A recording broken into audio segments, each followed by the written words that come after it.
ዛሬ ያልታሰበ ሐዘን ቤታቸውን ጎብኝቶታል። ከወራት በፊት ኢትዮጵያ ክፉኛ ትናፍቀኛለች፣ አየር ምድሩ ይናፍቀኛል፣ እዚህ ሀገር መኖሪያ ፍቃድ እንኳን የለኝም ብለው ነበር።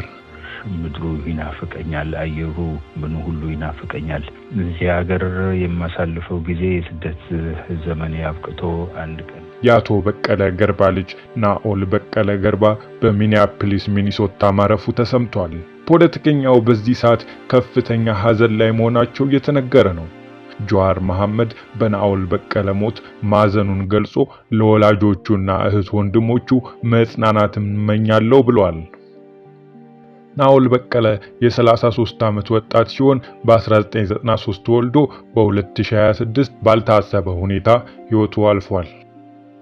አባቱ አቶ በቀለ ገርባ ድምጻቸውን አጥፍተው ኮቴያቸውን አድርቀው ከዚህ ሀገር ፖለቲካ ራቅ ብለው ከተቀመጡ ሰዎች መካከል አንዱ ናቸው። ዛሬ ባልታሰበ መንገድ የወንድ ልጃቸው ህልፈት ከተሰማ ወዲህ በቤታቸው ከፍተኛ ሐዘን መውደቁ ታውቋል። ኦቦ በቀለ አሁን በአሜሪካን ሀገር ምን እያደረጉ ነው? ስደትስ እስከ መቼ ነው? ኦቦ በቀለ ከሀገር ወጥተው ጥገኝነት በጠየቁበት አሜሪካ ድምጻቸውን አጥፍተው ከቆዩ በኋላ የዛሬ 8 ወር ገደማ በዲደብሊው ሬዲዮ በኩል አንድ ለአንድ በተባለ ፕሮግራም ላይ ቀርበው ቃለ መጠይቅ አድርገው ነበር። አቶ በቀለ ኢትዮጵያ ትናፍቆታለች? ኢትዮጵያ ትናፍቆታለች ወይ? በአሜሪካ ምን እያደረጉ ነው? የሚሉና ሌሎች ጥያቄዎች የቀረቡላቸው በቀለ ገርባ ለመጨረሻ ጊዜ በተረጋጋ መንፈስ ስላሉበት ሁኔታና ኑሮ በይፋ የተናገሩበት ቃለ መጠይቅ ነበር። መልሶቻቸውም ያልተገመቱና ለወትሮው በተለይ በማህበራዊ ሚዲያ ከሚታወቁበት ስብዕና በጣም የራቀ ነበር። ኢትዮጵያ ክፉኛ ትናፍቀኛለች ያሉበትንና የመኖሪያ ፍቃድ እንኳን አልተፈቀደልኝም ያሉበትን ቃለ መጠይቅ ለእርሶ ለማድመጥ እንዲመች አድርገን እንዲህ አቅርበነዋል። ተከታተሉን።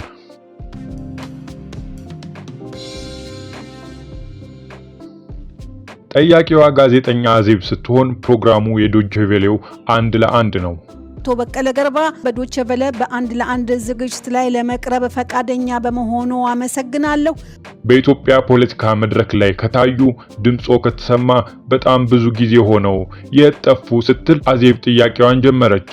ከሀገር ከወጣው 3 ዓመት ሆኖኛል። ከሀገር ውጭ ሆኜ የኔን ሚና ሀገር ውስጥ ባለው ፖለቲካ አስፈላጊ የሚያደርገው ሁኔታ ባለመኖሩ ከ2 ዓመት በፊት የነበርኩበትን የፓርቲ ኃላፊነት መልቀቄን አስታውቄ ፓርቲም ተቀብሎ አሰናብቶኛል። ግን ያኔም እንደገለጽኩት የኔ ልምድና የፖለቲካ ዕውቀት በሚያስፈልጋቸው መድረኮች ላይ በአካልም በዙምም ተሳትፌ አውቃለሁ። በሚዲያም እጅግም ፖለቲካዊ ሳይሆኑ ሞራላዊና ሰዋዊ በሆኑ ጉዳዮች ላይ እንዲሁም በሀገሪቱ እየተከናወኑ ባሉ የእርስ በርስ ጦርነቶች ላይ አልፎ አልፎ ድምጼን አሰምቻለሁ። ስለዚህ ተሳትፎዬ እንደቀድሞ ባይሆንም በሀገሬ ሁኔታ መከታተልን አላቋረጥኩም፣ ወደፊትም አላቋረጥም ሲሉ መልሰዋል። ቢሆንም አለች ጋዜጠኛዋ ያለፈውን መንግስት ለመጣል ብዙ ከሰሩ ፖለቲከኞች መሃል አንዱ ሆነው ትግሎን ዳር ሳያደርሱ መጥፋት ይቻላል ወይ ብላ ጠየቀቻቸው። እንዳልሽው ነው፣ ብዙም አልታይም።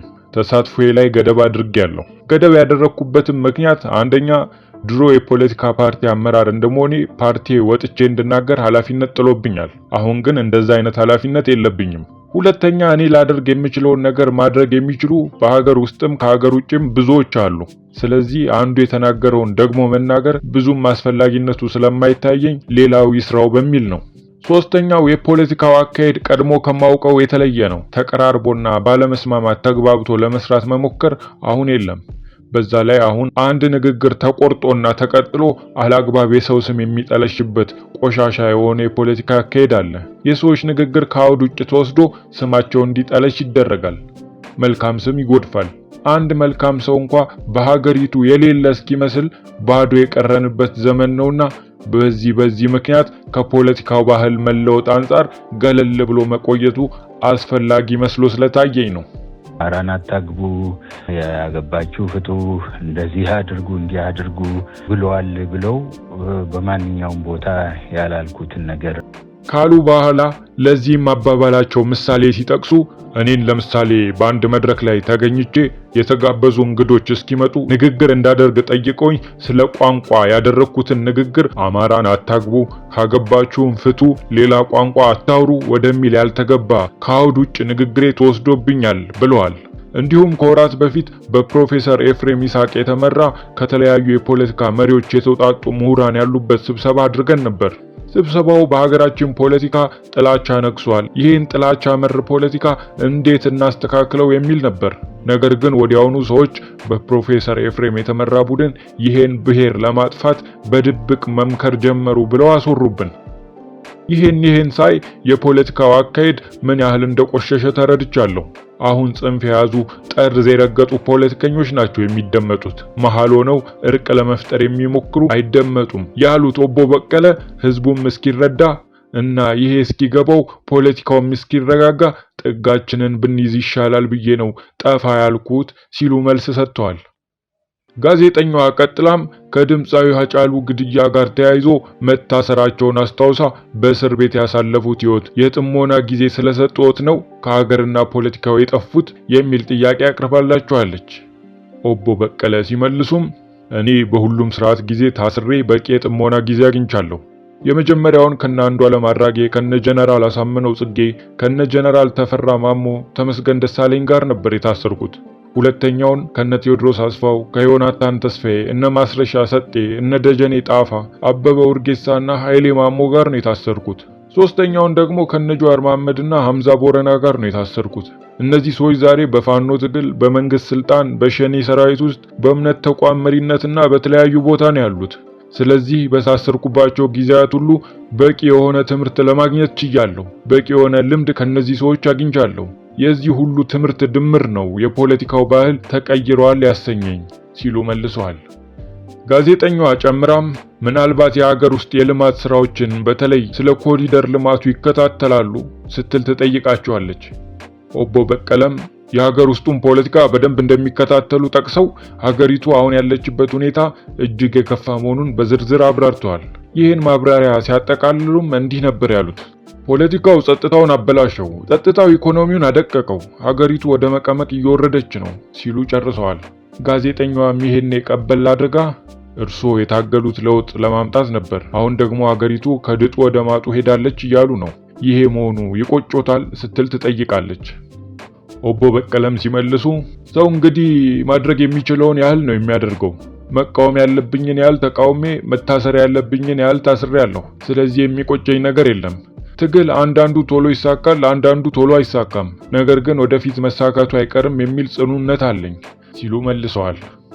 ጋዜጠኛዋም ቀጥላ አሁን በአሜሪካ ሀገር ምን እያደረጉ ነው? ስደትስ እስከ መቼ ነው ብላ የጠየቀች ሲሆን እርሳቸውም እንዲህ መልሰዋል። እኔ አሁን እንዳልኩት እንግዲህ እዚህ ሀገር ውስጥ ገና የመኖሪያ ፈቃድ ያልተሰጠኝ ሰው ነኝ። አሳይለም አልተፈቀደልኝም። እኔ እዚህ ሀገር ገና የመኖሪያ ፈቃድ አልተሰጠኝም፣ አሳይለም አልተፈቀደልኝም። ነገር ግን ከሀገር ሊያስወጣ የሚችል ችግር የለብኝም። እዚሁ ሀገር ዩኒቨርሲቲ በፓርታይም ስራ አገለግላለሁ። በዚህ ሁኔታ የተወሰኑ ጊዜያትን መጠበቄ የማይቀር ሁኔታ ይመስለኛል ሲሉ መልሰዋል። ጋዜጠኛዋ ወዲያው ቀበል አድርጋ አቶ በቀለ ኢትዮጵያ ትናፍቆታለች ስትል ትጠይቃለች። እርሳቸውም እኔ ምንጊዜም ቢሆን በእያንዳንዱ ደቂቃ ስለ ሀገሬ ያስባለሁ። ተወልጄ ያደግኩበትን፣ የተማርኩበትን፣ ስራ የሰራሁበትን እኔ በእያንዳንዱ ደቂቃ ስለ ሀገሬ ያስባለሁ። ተወልጄ ያደግኩበትን፣ የተማርኩበትን፣ ስራ የሰራሁበትን፣ ከብዙ ሰዎች ጋር ፖለቲካ ያደረግኩበትን ሀገር ምድሩ አየሩ ሁሉ ይናፍቀኛል። እዚህ ሀገር የማሳልፈው የስደት ዘመን አብቅቶ አንድ ቀን ለሀገሬ በቃለሁ የሚል እምነት አለኝ። ይህን ፈጣሪም ይረዳኛል ያሉ ሲሆን የመጨረሻ መልእክታቸውንም ሲጠየቁ የኢትዮጵያ ሕዝብ በመሃሉ የተፈጠረውን መከፋፈል ትቶ በአንድነት እንዲኖር ምክር ለግሰዋል። ለተፈጠረው የህዝብ ለህዝብ ልዩነትም መንግስታዊ ስርዓቱን ብቻ ወቅሰዋል። የፖለቲካ ሰዎች ለዚህ የነበራቸውን ድርሻ ግን ከመጥቀስ ተቆጥበው የኢትዮጵያ ሕዝብ አንድነቱን እንዲጠብቅ መልእክታቸውን አስተላልፈው ነበር። አቶ በቀለ ገርባ ከሀገር ሲወጡ ከቢቢሲ አማርኛ ጋር ቃለ መጠይቅ ያደረጉ ሲሆን በዛ ቃለ መጠይቃቸው ላይ ስለ ህዝቦች መከፋፈል ተጠይቀው ምላሽ ሰጥተው ነበር። እኛም እሱን አስታውሰናችሁ የዕለት መሰናዷችንን እናብቃ። ቢቢሲ እንዲህ ሲል ጠየቃቸው። የእርሶ ፓርቲ ኦፌኮ በቋንቋ ላይ የተመሰረተ ፌዴራሊዝም የስርዓቱ ችግር መንስኤ ነው ብሎ እንደሚያምን አሳውቋል። በእርሶ እምነት የሀገሪቱ ችግር መንስኤ ምንድን ነው? አቶ በቀለ ዲሞክራሲያዊ ስርዓት አለመገንባቱ ነው ችግሩ። ህገ መንግስቱ ላይ ያሉ ዴሞክራሲያዊ መብቶች መሬት ላይ መውረድ አለመቻላቸው፣ ህዝቡ ራሱን በራሱ እንዲያስተዳድር አለመደረጉ፣ ነፃና ፍትሃዊ ምርጫ አለመካሄዱና የሰው ልጅ መብት መረጋገጡ ነው ትልቁ ችግር። አሁን ያለው በቋንቋ ላይ የተመሰረተ ፌዴራሊዝም ያመጣው ችግር ስለመሆኑ የሚያረጋግጥ አንዳችም ጥናት የለም። እንዲህም ሆኖ ህዝቡ አሁን ያለውን የፌዴራሊዝም ስርዓት አንፈልግም፣ ህገ መንግስቱ ማሻሻያ ይደረግበት ካለ ህግን ተከትሎ ማድረግ ይቻላል። ቢቢሲ ጥናት ባይኖር እንኳ አገሪቱ አሁን ያለችበትን ሁኔታ ተመልክተን ስርዓቱ አዋጭ አለመሆኑን መናገር እንችላለን የሚሉ ወገኖች ደግሞ አሉ። አቶ በቀለ እርግጥ ነው እንደዚህ የሚሉ አሉ። እኛ ደግሞ የከፋፈለን የፌዴራሊዝም ስርዓቱ አይደለም፣ የከፋፈለን ነገር ሌላ እንደሆነ ነው የምናምነው። ይህ አይደለም ይህ ነው የከፋፈለን እያሉ ሌላ መከፋፈያ ምክንያት ከመስጠት ለህዝቡ በመረጠው መሪ እንዲተዳደር እድሉን እንስጠው ነው እኛ የምንለው። ቢቢሲ የከፋፈለን ማን ነው ወይም ምንድነው ብለው ነው የሚያስቡት? አቶ በቀለ የከፋፈለን አተገባበሩ ነው። ህዝቦች ራሳቸውን በራሳቸው ያለምንም ጣልቃ ገብነት ማስተዳደር አለመቻላቸው ነው። ራሳቸው በመረጡት መንግስት መተዳደር አለመቻላቸው ነው። ህገ መንግስቱ በትክክል ስራ ላይ አለመዋሉ ነው። እኔ አውቅልሃለሁ፣ የኔ ቋንቋ የኔ ባህል ካንተ ይሻላል የሚሉ ሰዎች ጫና ለመፍጠር በሚያደርጉት ሩጫ ሀገር ወደ ትርምስ ገብታለች ነው የምንለው። ቢቢሲ አሁን ባለው የሀገሪቱ የፖለቲካ ሁኔታ የኦሮሞ የበላይነት አለ ብለው ያስባሉ? አቶ በቀለ እኔ አለ ብዬ አላስብም። አለ ብዬ ባስብ በመጀመሪያ ደረጃ ለመቃወም የምነሳው እኔ ነኝ። የታሰርኩት የታገልኩት ወደፊትም የምታገለው ለማንም ብሔር የበላይነት አይደለም። የማንም ብሔር የበላይነት ባለበት ሀገር ውስጥ ዝም ብዬ መቀመጥ አልሻም። እኔ ሰብአዊ ፍጡር ነኝ። በአጋጣሚ ከአንድ ብሔር የተወለድኩ ሰው ነኝ። ትላንት ለተገኘውበት ብሔር መብት የታገልኩ ሰው ነኝ። የታገልኩትም የሌላውን ብሔር መብት ለመንፈግ አይደለም። የአንድ ብሔር የበላይነት ምልክት ባይ እንኳ እቃወማለሁ። ቢቢሲ ፓርቲው ኦፌኮ አሁን የሚታገለው ማንን ነው?